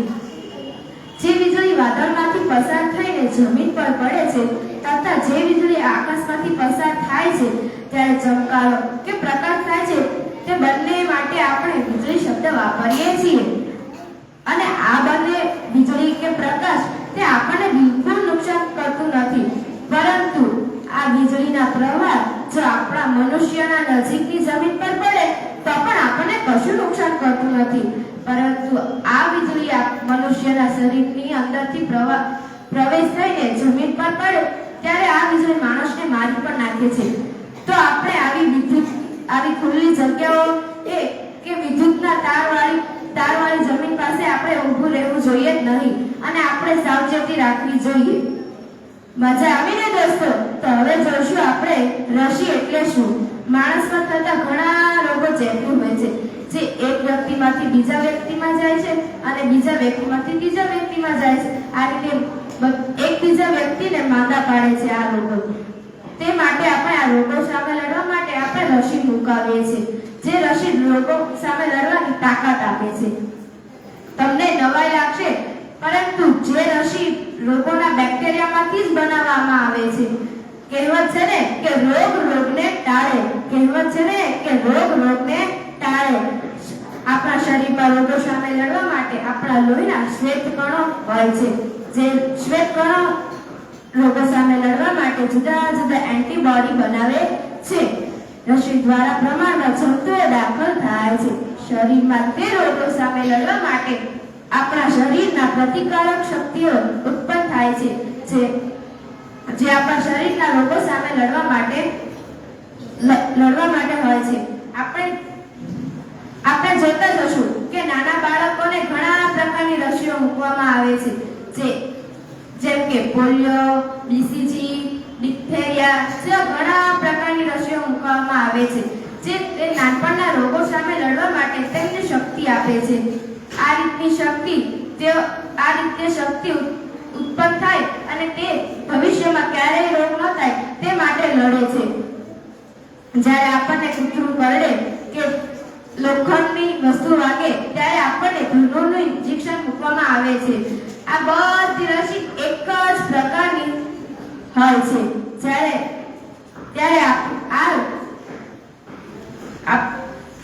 જોયું ને મિત્રો, આપણા વૈજ્ઞાનિકોનું જાદુ.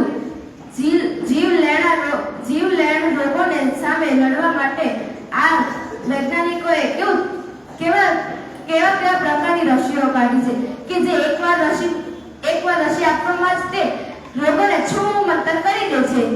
તો આપણે પણ તમને બધાને ખબર છે કે આપણને પણ લોકડાઉનમાં 18 વર્ષની ઉંમરથી મોટા લોકોને રસી મૂકવામાં આવી હતી. તે ફરજિયાત હતી.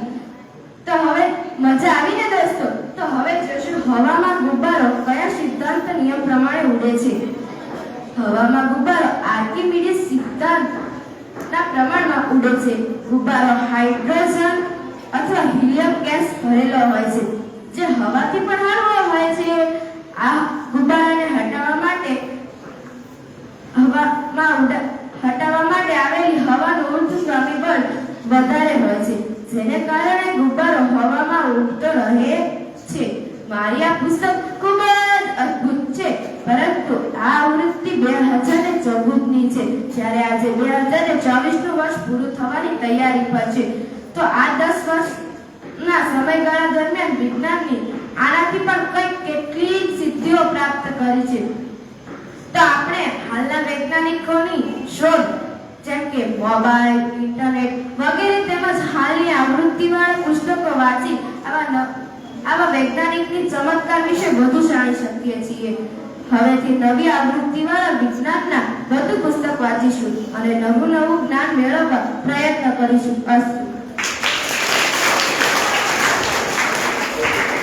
વેરી ગુડ બેટા, ખૂબ સરસ. વિજ્ઞાનની શોધ, બરોબર ને? તો આમાં એમણે એક સોલાર એનર્જી વિશે વાત કરી.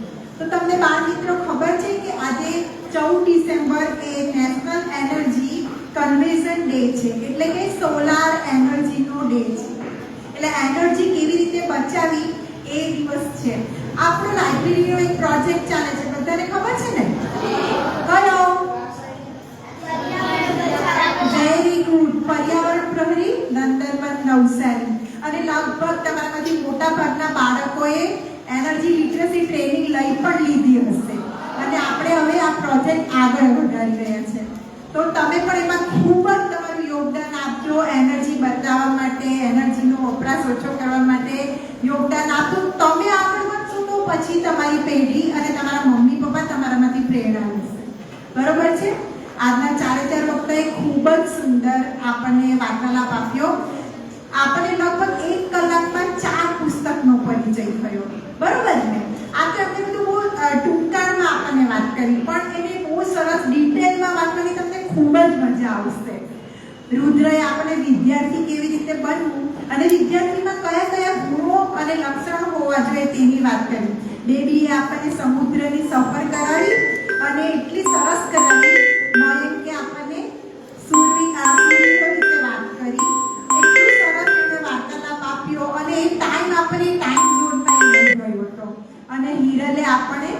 નવી નવી શોધો વિશે વિજ્ઞાને કેટલો વિકાસ કર્યો છે. એમણે જે બુક પર આપણને વાર્તાલાપ આપ્યો તે 2014 ની હતી. તો અત્યારે તો કેટલી નવી નવી શોધો થઈ ગઈ છે જે તમે જોતા જ હશો.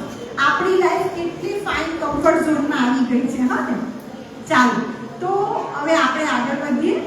આજના પ્રશ્નોનો વારો છે અને તમને ખબર જ છે કે આપણી લાઇબ્રેરીની રીત પ્રમાણે આપણે બેસ્ટ પ્રશ્ન માટે વિજેતા જાહેર કરીએ છીએ, બેસ્ટ જવાબ માટે પણ વિજેતા જાહેર કરીએ છીએ. તો શરૂ કરીએ. ચાલો, કોણ પ્રશ્ન પૂછશે? હા બે ઊભી થઈ ગઈ. ચાલો, કેટલા બધા પ્રશ્ન થવા જોઈએ ને આપણને. તો કેટલી બધી બુક વિશે વાત કરી આપણને, વિદ્યાર્થી વિશે, સમુદ્રની સફર વિશે, શૂરવીરો વિશે અને શોધો વિશે. હા બેટા, હા બેટા પહેલા તારું નામ બોલજે. હા, સ્કૂલ અને નામ. મારું નામ કુમાવત પાયલ રામપાલ છે. હું 6માં ભણતી વિદ્યાર્થીની છું. હું એક પ્રશ્ન પૂછવા માંગુ છું. છોકરો શા માટે દુઃખી થયો? છોકરો કોને પૂછે છે બેટા તું? રુદ્ર. રુદ્ર બેટા આવ.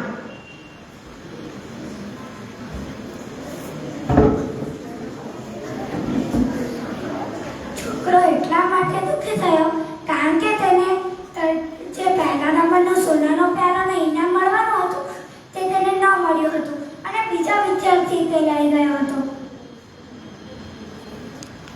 Very good. રુદ્રએ વાર્તા કરી કે એકદમ ઓવર કોન્ફિડન્સ કે અભિમાનમાં હતો કે એને એમ હતું કે મારો નંબર તો આવી જશે, હું તો બહુ હોશિયાર છું, એટલે એણે બહુ મહેનત નહીં કરી અને એનો નંબર નહીં આવ્યો એટલે એ દુઃખી થયો. બીજા પ્રશ્નો? બહુ બધા પ્રશ્ન છે બેટા. સમુદ્રની સફર તો કેટલા બધા પ્રશ્ન છે. હા બે પ્લીઝ.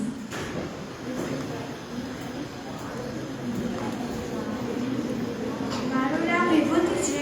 હું હિરણને પ્રશ્ન પૂછવા માંગુ છું. બાયફોકલ ચશ્માની શોધવાની જરૂર શા માટે પડી?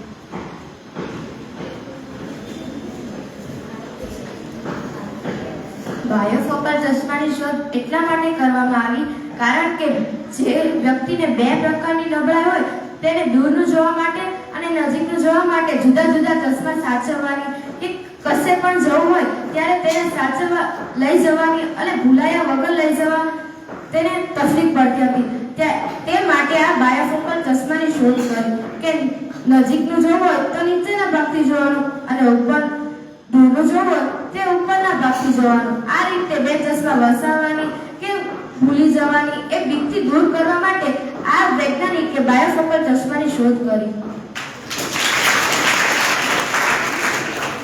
મારા ચશ્મા બાયોફોકલ છે અને કે 2 in 1 છે. ઓકે, ચાલો બીજા પ્રશ્નો? હા, તારું નામ બોલ. મારું નામ હિરલ છે. હું 5મા ધોરણમાં ભણું છું. હું હિરલને એક સવાલ પૂછવા માંગુ છું. આપણે સોલાર પેનલની શું શોધ કરવાની, કેમ શોધ કરવાની? કારણ કે બધાના ઘરમાં વીજળીનું એટલું બધું બિલ આવતું હતું કે લોકોથી ભરાય એમ જ ન હતું. લોકોની પરિસ્થિતિ પણ ઓછી હોય કેમ કે કોઈ રૂપિયાવાળું હોય તો એ ભરી શકે પણ કોઈ ગરીબ હોય તો તેનાથી ન ભરાતું હતું. એટલે આ સોલાર પેનલની જરૂર પડે શોધ કરવામાં આવી. સોલાર પેનલ એના વિશે આપણે જેટલું બોલીએ ને કદાચ આપણે અત્યારે હું આખો દિવસ કહીશ ને તો પણ ઓછું પડશે. સોલાર પેનલ એ આપણા વાતાવરણને પ્રદૂષિત નથી કરતું.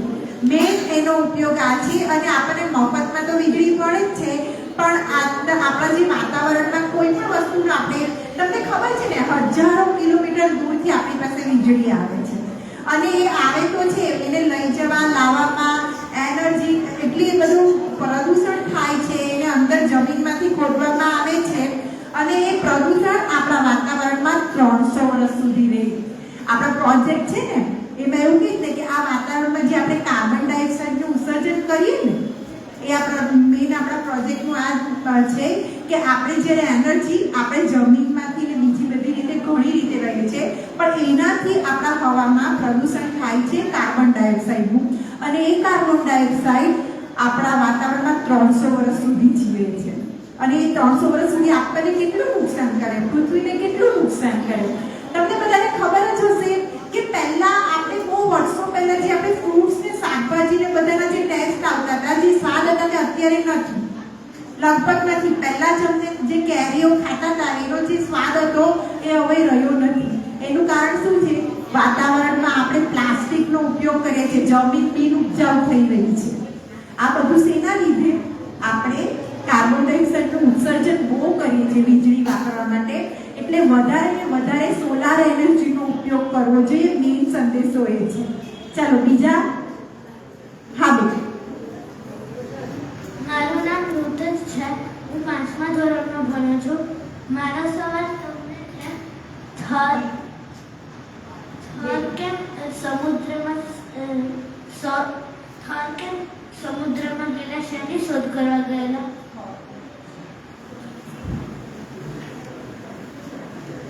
વર્ષોથી એક પ્રશ્ન હતો કે પેસિફિક મહાસાગર છે, તો એની વચ્ચે એક ટાપુ આવેલો છે અને એની ફરતે ફક્ત પાણી પાણી હતું.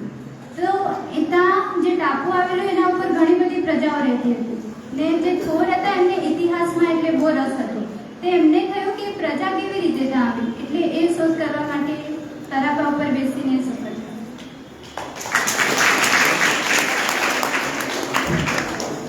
એ કેવી રીતે ત્યાં પહોંચ્યા હશે, અને ત્યારે એમણે જે તરાપો જે આઈ થિંક બાલા લાકડાનો બનાવેલો હતો, બાલાસર લાકડાનો, એ ત્યારે આટલો બધો ટાઈમ સમુદ્રમાં ટકી શકે એ પ્રશ્ન હતો. એટલા માટે એમણે એ પાછું રિપીટ કર્યું. બીજા કોઈ? હા બેટા. બેટા પાછળ તમે એકવાર પૂછ્યું ને. હા. અચ્છા. મારું નામ મંથન છે. હું ધોરણ 7માં ભણતો છું. મારો માન્ય પ્રશ્ન છે કે મહારાણા પ્રતાપનું મૃત્યુ કેવી રીતના થયું હતું?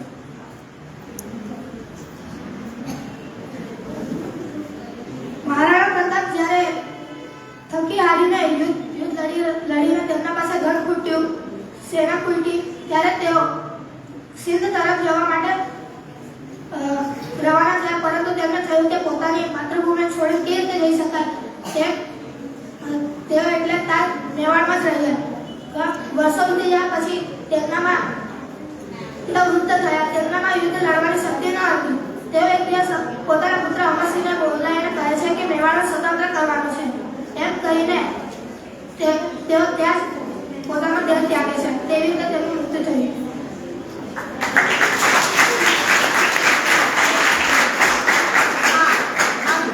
મારું નામ કનિષા છે. હું ધોરણ 6માં ભણું છું. હું એમને એક પ્રશ્ન પૂછવા માંગુ છું કે દાસીએ કેમ બાળકને નીચે ફેંક્યો?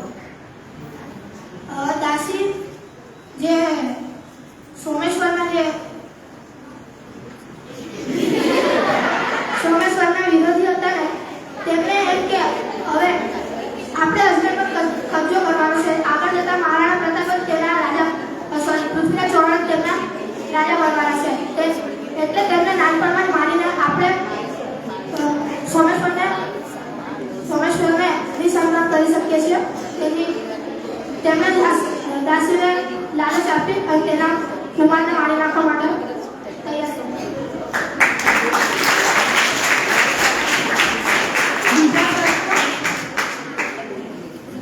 હજુ પ્રશ્ન છે કોઈ બાળકને?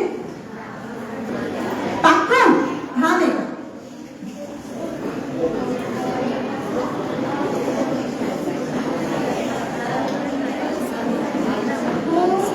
રુદ્રને પ્રશ્ન પૂછવા માંગુ છું. મારું નામ વૈષ્ણવી છે. હું 6માં ભણું છું.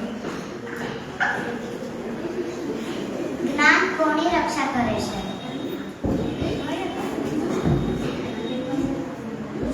જ્ઞાન કોની રક્ષા કરે છે? જ્ઞાન વિદ્યાર્થીની રક્ષા કરે છે. Thank you.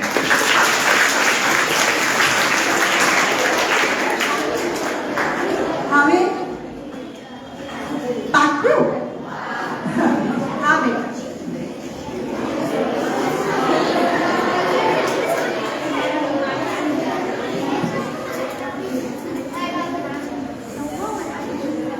મારું નામ સાધના રાજુભાઈ યાદવ છે. હું નવસારી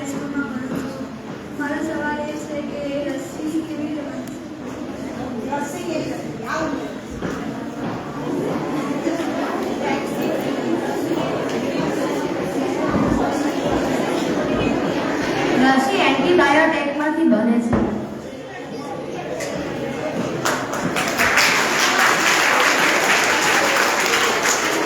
એટલે બેટા રસી કેવી રીતે બને કે જે આપણને મારતું હોય ને એના જીન્સ આપણે અમુક લેવલના લઈએ અને એમાંથી એન્ટીબોડીઝ બનાવીએ અને પછી રસી થાય. કોરોનામાં આપણે જે કર્યું, કોરોના વખતે પણ રસી કેવી રીતે બની કે જે કોરોનાના જમ્સ હતા તેમાંથી જ આપણે રસી બનાવી. એટલે કોઈ પણ વ્યક્તિને સાપને સાપ મારે એ કહેવત છે એ રીતનું છે. બરાબર? ચલો હવે મારું નામ અય્યન છે.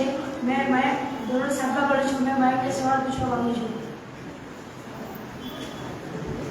પૃથ્વીરાજ ચૌહાણનો અવસાન કેવી રીતે થયું?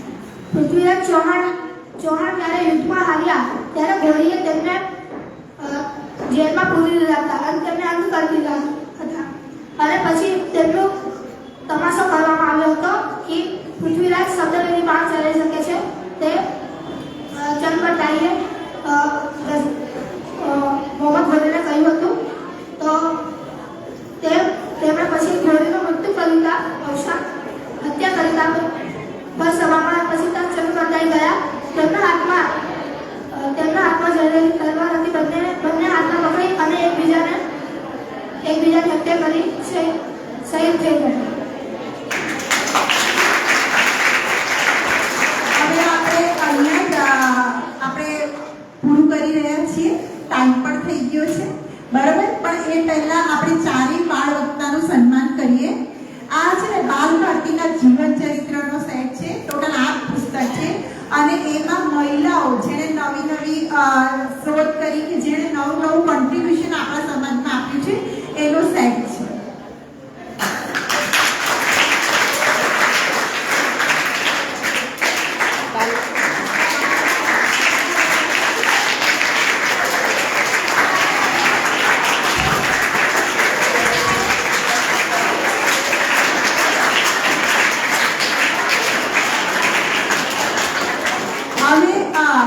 બધાને તો મજા આવી ને? તમે બધા તો વાર્તાલાપ આપવા આવશો ને? તમને આ તો ખબર હશે પણ છતાં બી એકવાર કહી દઉં કે હર મહિનાના બીજા શનિવારે બાળ વાર્તાલાપ થાય છે અને એમાં 4 બાળકોનો સમાવેશ કરવામાં આવે છે. તો તમે પણ આમાંથી જરૂરથી પાર્ટિસિપેટ કરજો. હવે આપણે વિજેતા જાહેર કરી દઈએ. મુક્તિબેન આવો, વિજેતા જાહેર કરો.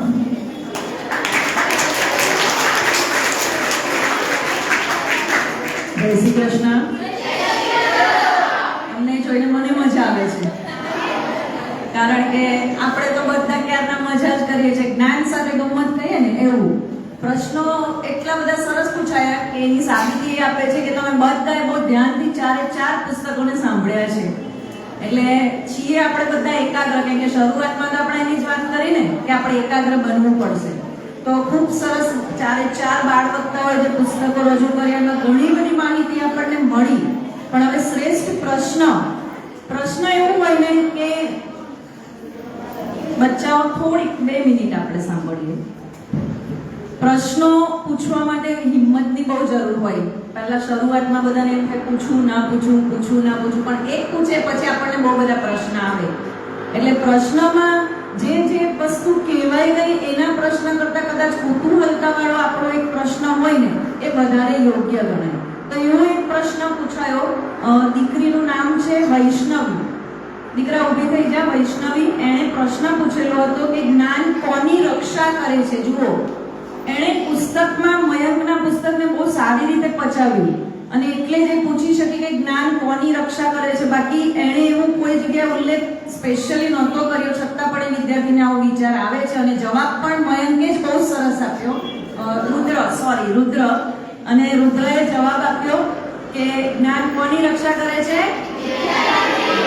અને આપણે બધા જ વિદ્યાર્થી છીએ તો આ પ્રશ્ન થયો ને બેસ્ટ, અને આન્સર પણ એનો એને બેસ્ટ આપ્યો કે આપણે જ્ઞાનથી જીતી શકીએ, બાકી બધું કંઈ જ કામનું નથી. અને આ પુસ્તકાલયમાં આપણે આ પુસ્તક મને ગમતું પુસ્તકમાં પણ આ જ આપીએ છીએ, અહીંયાથી જ્ઞાન વહેંચીએ છીએ, જે એક વિદ્યાર્થીને એક સારો વિદ્યાર્થી બનવા માટે ખૂબ મહત્વનો પુરવાર થાય છે.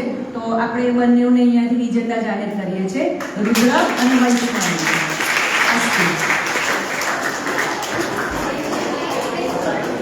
so much.